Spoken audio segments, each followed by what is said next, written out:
Buon lunedì, bentrovati e bentornati ad Anteprima Corner. Ripartiamo con le produzioni sportive, lo abbiamo già fatto nei giorni scorsi, prima con preview insieme a Marco Carli, poi ieri con diretta stadio.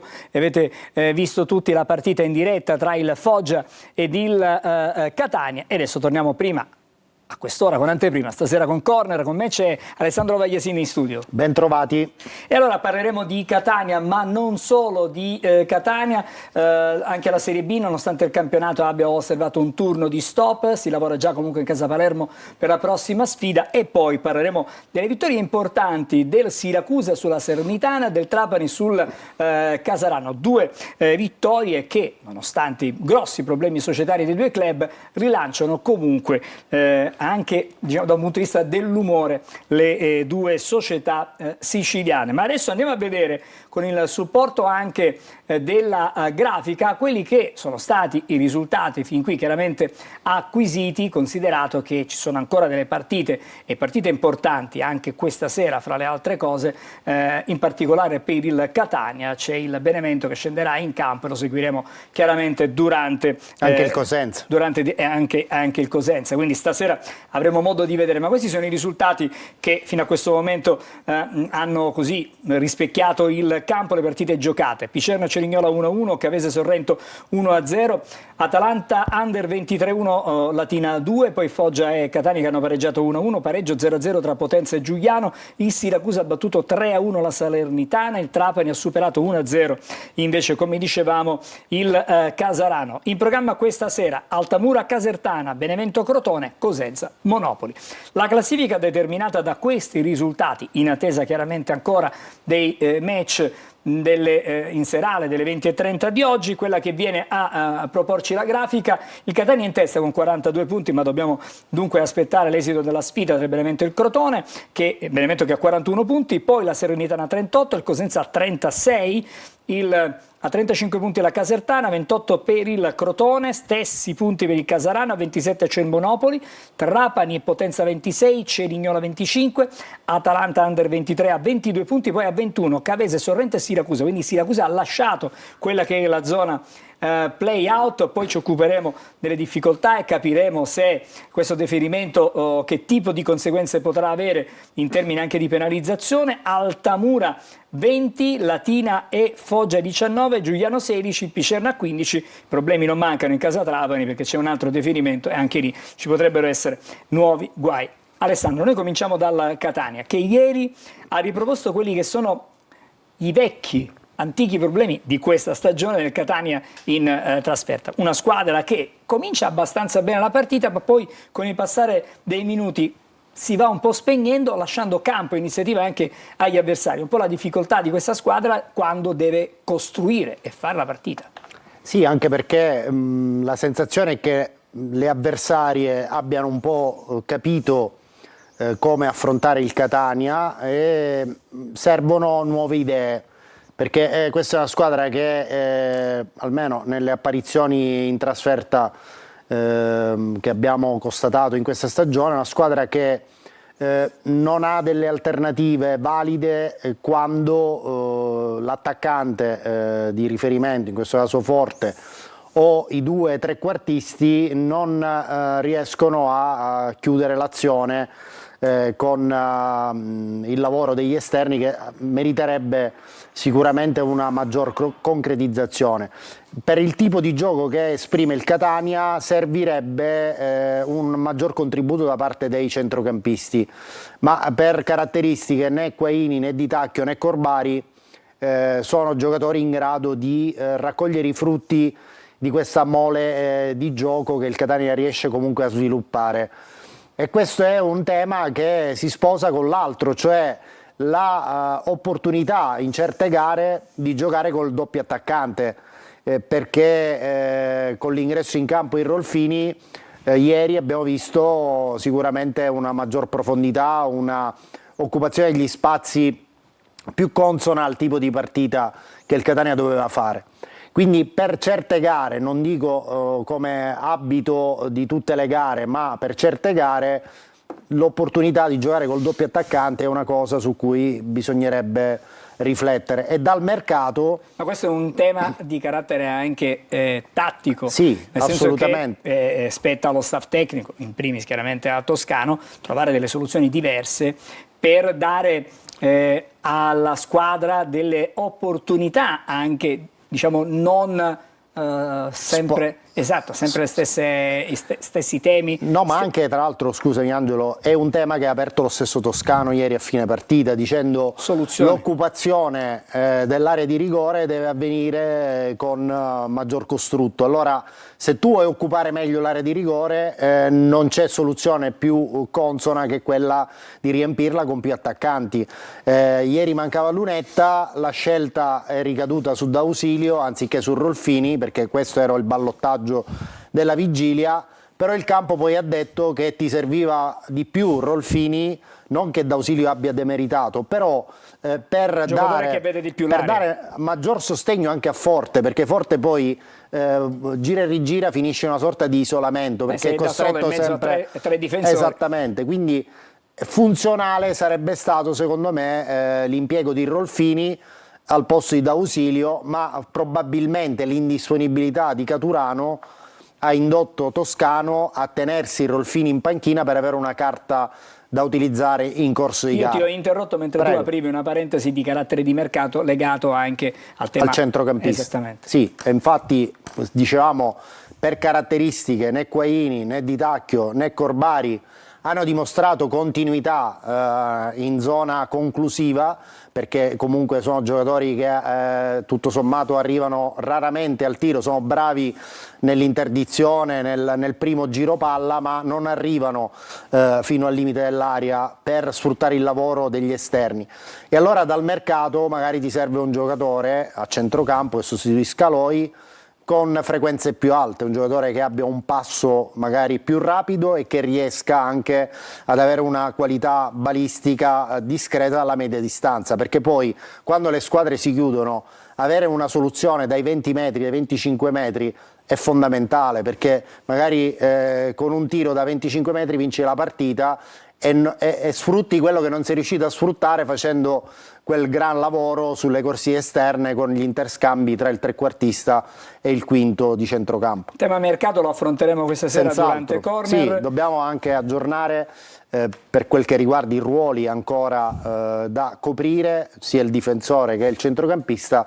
Vi daremo degli aggiornamenti su Bruzzaniti, insomma avevamo anticipato in tempi non sospetti che era una operazione più che ben avviata, che poi si è tramutata appunto in ingaggio con questo promettente ragazzo che proviene dal Pineto, che certamente darà una grossa mano nel corso del girone di ritorno. Allora, parleremo ancora di mercato stasera. Adesso torniamo alla partita di ieri e sentiamo le parole di Pieraccini. Fuori casa facciamo un po' più fatica, poi secondo me non ci sono problemi. Il fatto è che magari al Massimino abbiamo una marcia in più, siamo spinti anche dallo stadio, che comunque è un fattore importante, no? Però ecco, io credo che quando noi scendiamo in campo sempre uguale, no? E quindi anche oggi siamo scesi in campo con la voglia di portare a casa i 3 punti, che è quello che è l'obiettivo. Poi ci sono certe dinamiche che sono state a nostro sfavore, siamo stati sfortunati in certi casi, e nel gol loro potevamo far meglio, quindi se sommi tutti i fattori dopo viene fuori questo risultato qua. Sul gol preso secondo me potevamo far meglio già dall'azione prima, che siamo stati sfortunati in un rimpallo, poi c'è stata questa punizione, non si è risaliti bene, è rimasto largo l'attaccante loro, poi dopo secondo me ha fatto anche un bellissimo gol, è difficile anche limitare un gol del genere, potevamo far meglio sicuramente in 2 o 3 occasioni che poi hanno portato al gol. Allora, queste sono le parole di Pieraccini. A proposito molte similitudini col gol subito a Potenza dal Catania, proprio come sviluppo della manovra che ha portato alla conclusione dell'attaccante avversario. E anche in quel caso, parlo di Potenza, ci fu una tardiva lettura tenendo in gioco l'attaccante, perché ieri il problema è sì la gran giocata di Bevilacqua, ma l'errore a monte è il fatto di averlo tenuto in gioco, perché purtroppo lo stesso Pieraccini, che ha fatto comunque un'ottima partita, è stato il più lento a uscire dall'area di rigore per mettere in fuorigioco Bevilacqua. Alessandro, volevo tornare un attimo sul mercato, perché è necessario forse un intervento anche in difesa in casa Catania. Sì, è previsto, l'abbiamo già detto, che c'è un obiettivo insomma ben identificato, che è Mirko Miceli, ma non è l'unico obiettivo, in considerazione del fatto che il Monopoli vuole una valutazione del cartellino che non incontra quella del Catania. Quindi il Catania si sta muovendo su un altro obiettivo, ma ne parleremo più diffusamente stasera nel corso di Corner. Per quanto riguarda appunto su disponibili, indisponibili in vista della partita con la Cavese, possiamo dire che Lunetta rientra alla squalifica, Celli verrà squalificato perché era diffidato e ha preso l'ammonizione a Foggia. Come recuperabilità di alcuni giocatori che non hanno preso parte alla gara di Foggia, possiamo dire che c'è ottimismo sul recupero di Allegretto, che ha convissuto con un problema di carattere muscolare dopo la partita con l'Atalanta Under 23 prima della sosta. C'è ottimismo e rassicurazioni ampie su Caturano, che se non dovessero insorgere altri problemi comunque sarà disponibile per la gara di domenica. Su Bruzzaniti ci sono da fare delle valutazioni perché il giocatore prima del trasferimento al Pineto al Catania aveva avuto un infortunio, quindi dovrà essere valutato questo infortunio alla ripresa degli allenamenti e poi qualora ci sia lo sta bene metterlo in gruppo e vedere appunto di fargli sostenere una prima settimana di lavoro per renderlo convocabile.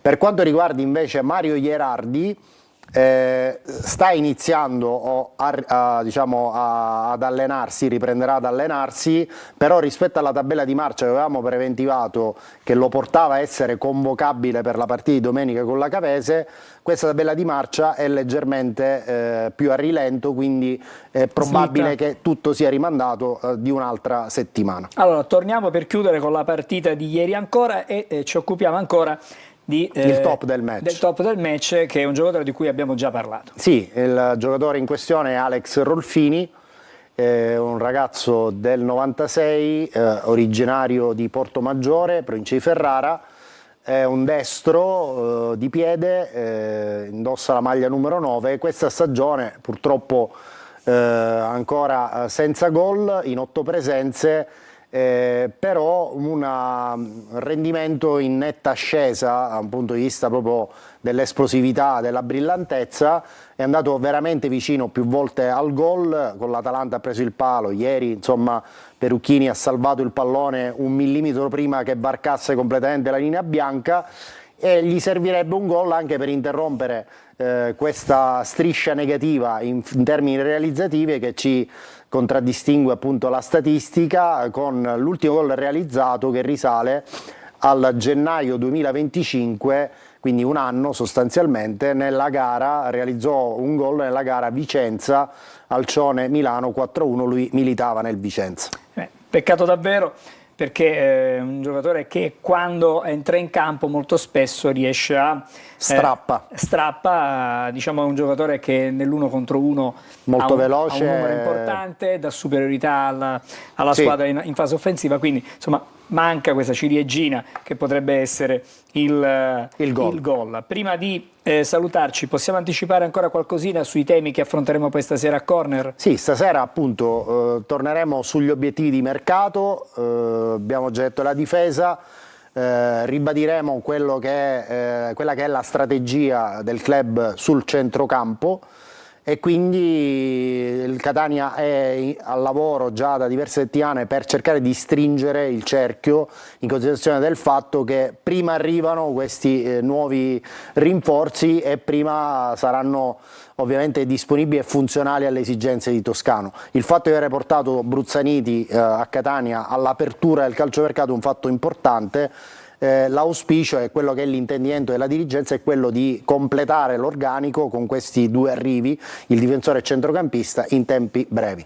Grazie Alessandro, l'appuntamento con te e con i telespettatori 20:45 per Corner questa sera, come sempre, su Telecolor. A più tardi. A più tardi. Ci fermiamo, una breve pausa, poi andremo a Palermo, dove vedo già collegato il nostro Marco Gullà, e con lui parleremo proprio del momento che sta vivendo la squadra di Inzaghi. Diciamo, vengono dalle vacanze, dalla sosta invernale nel campionato di Serie B, e si riparte con il prossimo turno. Ma avremo tempo per affrontare tutti questi temi assieme al mercato. A fra pochissimo.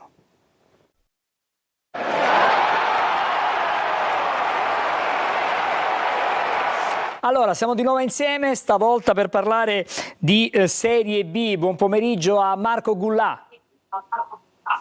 Buon pomeriggio Angelo, buon pomeriggio a tutti. Grazie Marco. Allora, resta lì un attimo perché vorrei salutare, vediamo se riusciamo a sentire, lo vedo già comunque collegato, il nostro Franco Cammarasana, che si trova in questo momento a Trapani, e poi... Franco, buon pomeriggio. Grazie Franco, sentiremo anche fra non molto il collega Marco Petrolito, che comunque è già pronto in collegamento da Siracusa. Fra poco ci andremo, vedete la città, vedete il porto, siamo a Ortigia in questo momento, e fra poco vedremo anche il nostro Marco Petrolito. Cominciamo allora con il Palermo che si è goduto le vacanze, ha chiuso bene il 2025, una vittoria di misura sicuramente, ma una vittoria che ha regalato 3 punti. Vediamo la classifica anche, e magari facciamo la fotografia della stagione, con il Palermo che ha chiuso al 4° posto. Diciamo in linea con quelli che potevano essere i programmi, oppure siamo leggermente sotto rispetto a quello che ci si poteva immaginare per la chiusura dell'anno solare?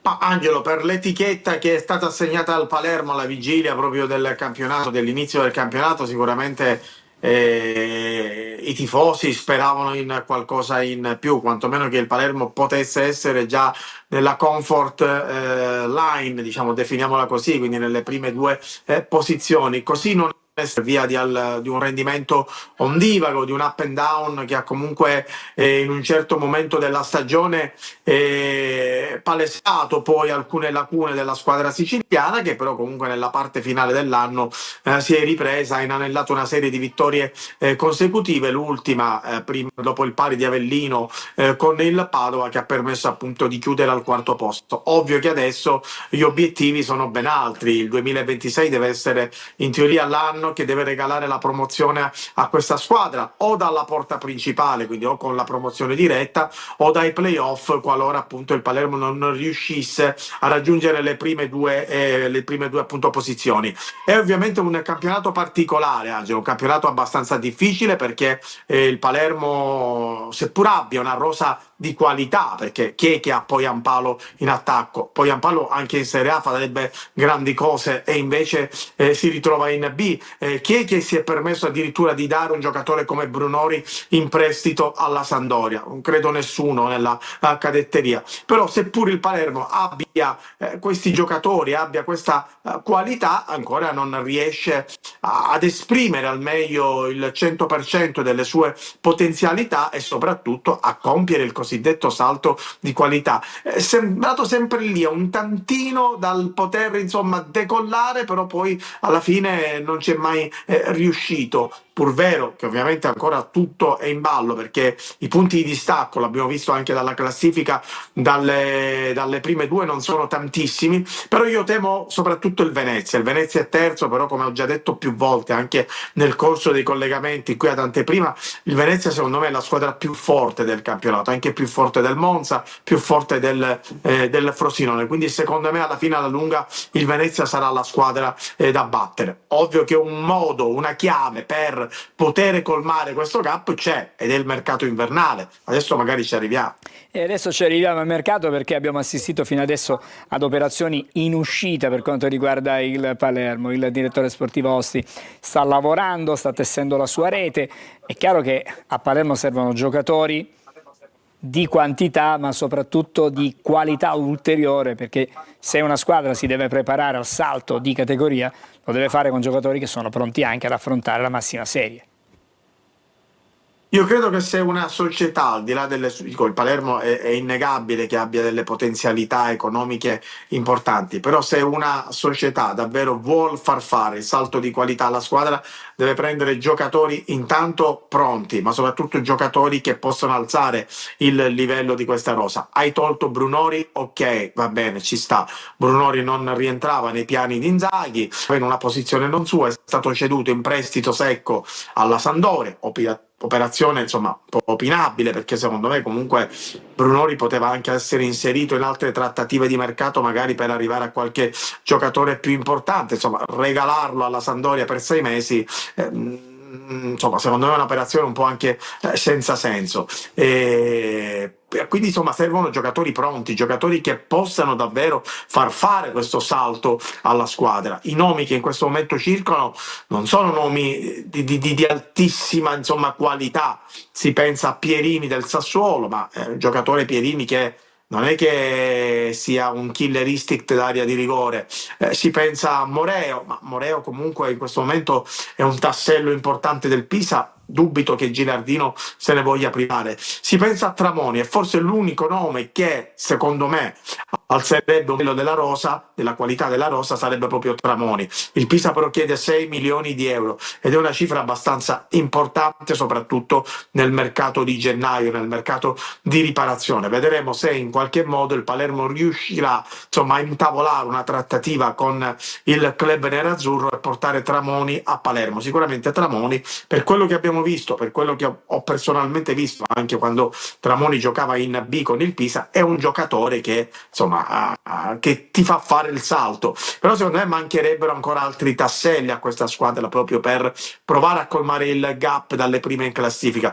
Se un centrocampista di qualità, se ne parla da mesi, forse da anni, al Palermo manca un play, al Palermo manca un giocatore che prenda in mano la squadra e che possa indirizzare la manovra verso poi Ampalo, verso gli alfieri offensivi. Questo giocatore a Palermo manca. Forse c'era la possibilità di arrivare ad Esposito, ma la Sampdoria è riuscita a bruciare tutti e a prendere appunto il centrocampista dello Spezia quasi a titolo definitivo, perché comunque poi alla fine l'operazione è abbastanza indirizzata verso una cartellina a titolo definitivo, quindi non è che ci sia tantissimo sul mercato. I nomi che c'erano sono già stati presi, quindi bisognerà capire Osti cosa farà. Osti però ha parlato, ha fatto un'intervista al Corriere dello Sport e ha detto che arriverà intanto un attaccante di livello che quindi sostituirà Brunori. Perché non lo hanno preso in questa settimana, visto che comunque domenica il Palermo gioca a Mantova, e poi arriveranno probabilmente, ha fatto intendere che arriveranno altri tasselli importanti per la rosa, ma lui stesso ha detto devono arrivare giocatori che faranno crescere la squadra. È inutile prendere calciatori che poi non si rivelino funzionali al gioco di Inzaghi. Marco, prima di salutarci, meno di un minuto, in vista della partita di ripresa, insomma, sarà la prima del 2026, ci sono novità che ci puoi già dare rispetto chiaramente ai giocatori che hanno vissuto un finale d'anno un po' complicato? È difficile la prima dell'anno, è difficile perché il Mantova in casa è una squadra che gioca a calcio, chi non lo fa in B, quindi anche l'ultima in classifica, non lo è il Mantova, ultimo però dico, anche l'ultima in classifica in B può sicuramente rendere difficile la vita alla prima o alla seconda della classe, quindi partita difficile. Il Palermo recupererà quasi tutti gli elementi, ormai Vasic è recuperato, Pierozzi pure, ha giocato tra l'altro anche parte della gara contro il Padova. L'unico dubbio riguarda Beresischi, che viene valutato quotidianamente dallo staff sanitario e dallo staff appunto tecnico. Non vogliono forzare il recupero di questo giocatore che si è rivelato molto importante poi in difesa, e quindi verrà valutato giorno dopo giorno, e una decisione su Beresischi verrà presa proprio a ridosso del match contro il Mantova, che lo ricordiamo sarà domenica prossima. Grazie, grazie Marco, a te una buona giornata, buon proseguimento di giornata. Ci ritroviamo lunedì con Anteprima Corner, ci racconterai l'avvicinamento del Palermo nei telegiornali. Adesso invece breve sosta e poi, li vedo già, Franco Camarasana e Marco Petrolito saranno con noi. A fra pochissimo.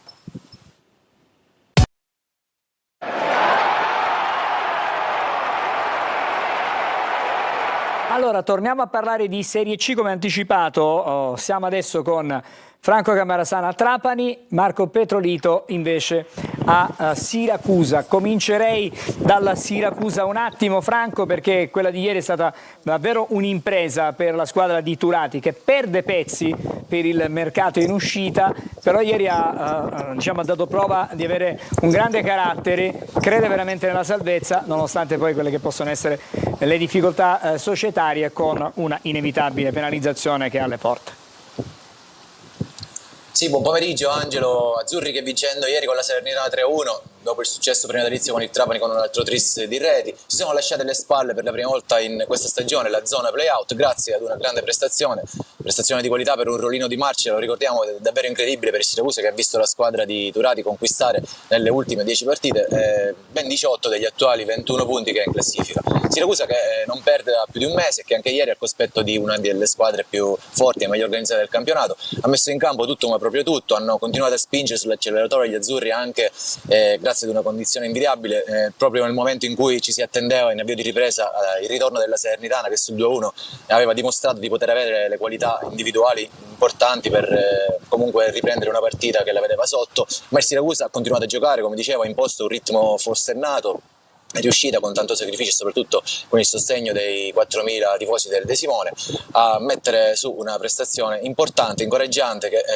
appunto in un momento così delicato della stagione serviva per conquistare altri punti importanti. Lo ricordiamo, come hai accennato poc'anzi, il deferimento che precede la penalizzazione ormai in arrivo potrebbe far ripiombare la squadra nei bassi fondi della classifica, elemento questo che comunque non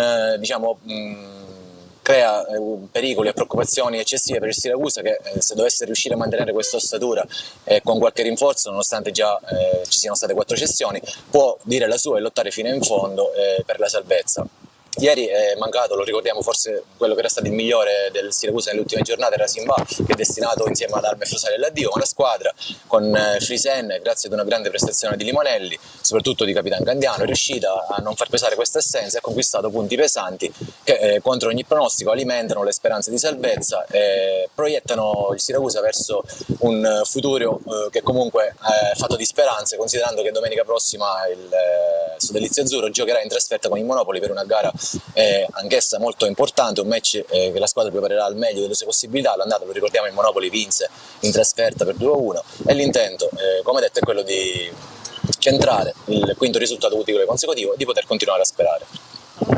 Grazie allora a Marco Petrolito da Siracusa, con alle spalle lo sfondo di Ortigia. Grazie per essere stato con noi oggi pomeriggio in anteprima. Ci ritroviamo la prossima settimana, sempre a lunedì, per fare il punto della situazione con il Siracusa. Adesso andiamo a Trapani. Grazie a te. Grazie a te, anche lì la situazione è complicata, ma Franco, abbiamo 4 minuti e in 4 minuti dobbiamo raccontare tutto ed è complicato, lo capisco, però ieri c'è stata una bella prova di carattere della squadra, una bella prova anche sul campo, risposte ci sono state nonostante anche le tante cessioni che sono state effettuate in questi giorni di apertura, diciamo, di calciomercato. Adesso però bisognerà capire cosa succede. Esatto, intanto come hai detto bene tu, è stata una bellissima partita che da tempo non si vedeva al provinciale. Il Casarano che giocasse bene lo si sapeva, il Trapani ha giocato nelle ultime partite, tranne quella vacanziera di Siracusa, abbastanza bene, e tutte e due le squadre hanno giocato probabilmente bei schemi di gioco, belle azioni, diverse occasioni per parte. Poi una partita decisa poi a metà ripresa da questo ultimo arrivato Bogdan Stauchuk, un giovane centravanti di 1,93 m, arrivato a Trapani da qualche giorno, prelevato dalla Fasano, quindi all'esordio tra i professionisti, e quindi al suo primo gol su un traversone di Benedetti. Di testa si è volato più in alto di tutti e ha messo il pallone in rete. In precedenza però c'erano stati, ho contato 5 occasioni, occasionissime da gol per 5 per parte per quanto riguarda il Trapani Casarano. 4 di queste occasioni erano state sventate con autentiche prodezze dai due portieri, sicuramente tra i migliori in campo, Galeotti per il Trapani, Bacchini per quanto riguarda il Casarano.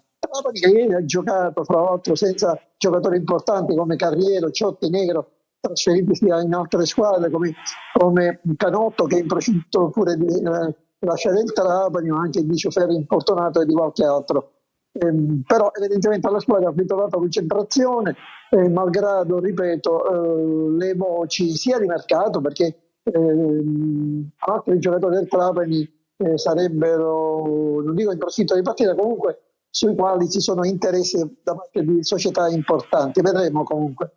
E poi perché si attende mercoledì il responso del Tribunale federale sul deferimento, quello dei primi di novembre, per quanto riguarda il mancato pagamento degli emolumenti, ma anche delle ritenute per quanto di luglio e agosto. Tra l'altro, nel frattempo, alla vigilia di queste partite, è arrivato un altro deferimento per quanto riguarda gli emolumenti di dicembre. Quindi Trapani, che ripeto, al di fuori del terreno di gioco sicuramente ha grossi problemi, ed sulla società c'è la spada di Damocle davvero di un'altra penalizzazione abbastanza sostanziosa dopo quella già che ha ricevuto di 8 punti. Vedremo mercoledì intanto il responso del Tribunale federale della Federcalcio. Franco, prima di salutarci, un minuto lo dedichiamo anche alla Shakhtar Trapani, perché anche lì la situazione è anzi forse là è ancora più complicata. Assolutamente sì, assolutamente sì. Ieri ha iniziato a giocare a Bologna contro la Virtus, quindi un altro punto di penalizzazione, altri 50.000 euro di sanzione. Il presidente Antonini non vuol mollare, vuol giocare domani sera in Eurolega con una squadra ridotta ai minimi termini, visto che la metà dei giocatori importanti sono andati via. E poi la prossima partita di Trento, anche perché devi evitare di andare incontro soprattutto alla grossa penalizzazione che subirebbe la società per non giocare le partite di Eurolega. Vedremo, ripeto, e poi perché si attende un'altra sanzione da parte del Tribunale della Feder Basket, sulla quale il presidente Antonini della società ha opposto resistenza anche attraverso il TAR, oltre che nei confronti del Tribunale Tribunale erariale, diciamo, ecco, contro il deferimento scaturito da una mancata contribuzione, almeno così dicono le carte, nei confronti dell'erario. Vedremo, ripeto, nei prossimi giorni sicuramente questa sarà una settimana molto importante sia per il calcio che per il basket a Trapani. Grazie Franco, ci aggiornerai nei telegiornali, nei nostri telegiornali. Ci ritroviamo ad Anteprima Corner lunedì prossimo e noi ci fermiamo qui per Anteprima Corner. Vi aspetto stasera 20:45 su Telecolor con la versione estesa di Corner. Ci occuperemo per 90 minuti solo di Catania. L'augurio a tutti voi di un buon pomeriggio.